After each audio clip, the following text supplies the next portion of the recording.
welcome to Law Means Trial. I am Mwese Modukbe Unyim. On this episode, we'll be looking at statutory interpretation or interpretation of statute. At the end of this episode, I would expect that you will be able to explain the concept and necessity of statutory interpretation. You'll be able to apply the basic rules of interpretation. You'll also be able to use internal and external aids effectively, and you understand presumptions guiding interpretations, and finally you integrate statutory interpretation into legal reasoning. Now, by the way, if you have not become a member of our community, I like to persuade you to become one by simply clicking on the subscribe button, and you automatically be subscribed as a member of our channel. And if you are helped by any of our videos, please kindly don't keep them to yourself. Kindly share with others, and then give us a like by clicking the like button by way of encouragement. And there's anything you want to get across to us, you can do so effectively in the comment section. Thank you very much. So what do we mean by statutory interpretation? Statutory interpretation refers to the judicial process of determining the meaning and the scope of words that are used within legislation in order to give effect to the intention of the legislature when they were making that law. So usually when disputes arise, people go to court in order for court to interpret the laws as relating to the subject matter of their conflict. And definitely the court too was not there at the time of the making of the law. So the court would have to rely on certain rules in order to interpret or in order to give meaning to the intention of the wordings of the statutes. That's what is meant by statutory interpretation. In other words, statutory interpretation is simply the meaning that the court gives to statute or to law. Now, because legislation is drafted usually in general terms and applied to an infinite factual situations, interpretation can never be avoided. So courts do not merely read statutes, they construe them in context, guided by established principles. It's those principles that we'll be looking at which guide the court in interpretation of statutes on these episodes. Why is statutory interpretation necessary? Statutory interpretation is necessary because, one, language is inherently ambiguous. Words may have multiple meanings. So, for this reason, statutory interpretation becomes inevitable. The second reason why statutory interpretation is inevitable is because legislative drafting cannot anticipate every situation.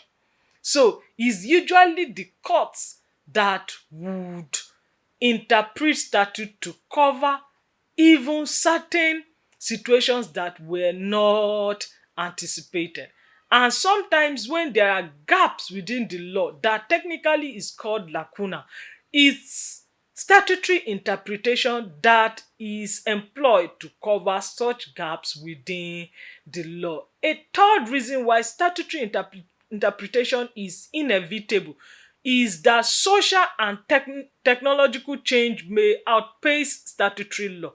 The law may not be able to change as fast as life situations or technological advancement or social advancement go in life. So it's statutory interpretation that helps the law to cover changes that are not yet clearly legislated upon. Another reason is conflicts may arise even between different statutory provisions. When such occurs, is the courts that, by virtue of interpretation, resolve such conflict. The final reason we are looking at is constitutional limits. This may affect how statutes are applied. So when you look at all of this, you will find that statutory interpretation ensures that legislation remains not only functional but coherent and just as well. From here, we'll look at the role of the courts in statutory interpretation. Of course, when disputes arise, it's to the courts that persons go that the courts may interpret statutes. In Nigeria, for instance, courts are constitutionally empowered to interpret laws. However, they must do so within limits. The key principles that guide courts in so doing include fidelity to legislative intention, respect for constitutional supremacy, and judicial restraint, avoiding judicial legislation. So courts interpret laws, they are not lawmakers. They don't make legislation, they merely interpret laws. Though interpretation may incidentally develop into law, and that's what we call or refer to as case law. The basic rules of statutory interpretation is what we'll be looking at next. Now, over time, courts have developed several traditional rules that guide them in interpretation of statutes or of law. These rules are not rigid. They are tools to achieve justice and legislative purpose only. The first of these rules that we'll be looking at is the literal rule. Now, under the literal rule, words are given their literal, ordinary, grammatical meaning. Which words are we talking about? The words that are contained in statutes. When courts are looking at them and they are employing the literal rule, they will interpret the law as it is at face value. In other words, they are interpreting the literal, ordinary, dictionary, grammatical meaning of those words as employed by the legislature or legislators in the statute in issue, even if the result appears harsh or inconvenient. Now, what's the rationale for this? Is because courts respect parliamentary supremacy, and then by so doing, they promote the certainty and the predictability of the law. But there is a limitation to the literal rule. What is this?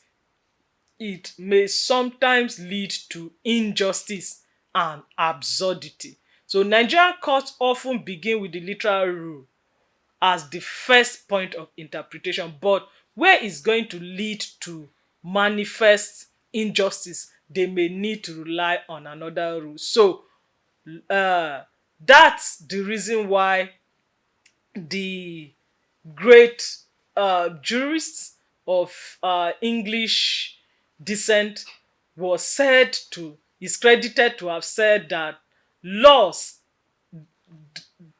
that laws are bad is not actually the issue, but because bad laws in the hands of good judges can be interpreted justly.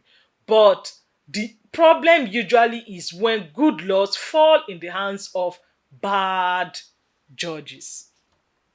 So we'll go to the next rule, which is the golden rule. The golden rule modifies the literal rule to avoid absurd or unjust results. So under the golden rule, you find that words are given their ordinary meaning, and under the golden rule also, their words are given their ordinary meaning unless such a meaning leads to absurdity, in which case a modified meaning of that word is adopted. So the golden rule normally allows limited judicial discretion in order to prevent manifest injustice. The next rule we'll be looking at is the mischief rule. So this mischief rule originated from the Hayden's case of 1584 and focuses on the problem or the mischief that the statute intended to remedy. So under this, the court will be considering the state of the law before the statute. So the court will examine the state of the law before that statute was made, and then the court will also check the defect or the mischief in the old law. After that, the court will also check the remedy that is provided by the statute, and then the court will now examine the true reason for that remedy. So when the court looks at all of these four things, this rule will help the court to promote purposive interpretation. So what is that purpose? It is the purpose of helping the law to deal with the mischief that the law actually set out in order to deal with. We'll look also at another tool, which is the purposive approach. The purposive approach goes beyond the literal meaning. Now, it goes beyond the literal meaning to give effect to the overall purpose and policy of the statute in issue. Now, it is especially relevant in terms of constitutional interpretation, human rights legislation, as well as social welfare statutes. Nigerian courts particularly are increasingly adopting purposive interpretation, particularly where strict literalism would defeat the purpose of justice. We'll now look at internal aids to statutory interpretation. There are internal aids that aid statutory interpretation. These are elements found within the statute itself. That's why they are called internal aids. So anytime you hear internal aids, you'll be asking yourself, internal to what? They are internal to the statute in issue. So these things within the statute that aid you in interpreting or finding the intendment of the statute are such things as the long title and the short title, the preamble, the marginal notes, even though you will use them with caution, the interpretation sections, that is the definitional sections, the headings and the subheadings. Then you also look at the provisos and the exceptions. These are all internal aids that help us understand statutory context as well as the structure of that statute. So we'll also look at external aids to statutory interpretation. These are aids that are external to the statute. They are not to be found within the statute. So they are materials outside that statute that are used by court to understand the statute. And these external aids will include the legislative history, will include prior statutes on the same subject, will include dictionaries, will include international treaties that are related to the subject matter in issue, and also include law reform reports. So courts use external aids cautiously, particularly where the statute's language is very clear. Courts will only use with caution these external aids. Another tool we are looking at is the matter of presumptions in statutory interpretation. So courts apply certain presumptions. Presumption is when you presume something or take it that something exists. So a presumption is a taking, that which you have already taken, that it does exist. So it's a kind of prior assumption. So courts apply certain presumptions unless the statute clearly indicates otherwise. These assumptions or presumptions are the court would normally presume are that: one, statutes do not operate retrospectively. You don't make a statute in retrospect. Two, statutes do not take away vested rights without clear words. Three, penal statutes are strictly construed. Four, the legislature does not intend to act unconstitutionally. And five, the legislature does not intend absurd or unjust results. So these presumptions generally guide judicial reasoning and protect fundamental legal values. We will now look at statutory interpretation and the Constitution. Statutory interpretation vis-a-vis the Constitution.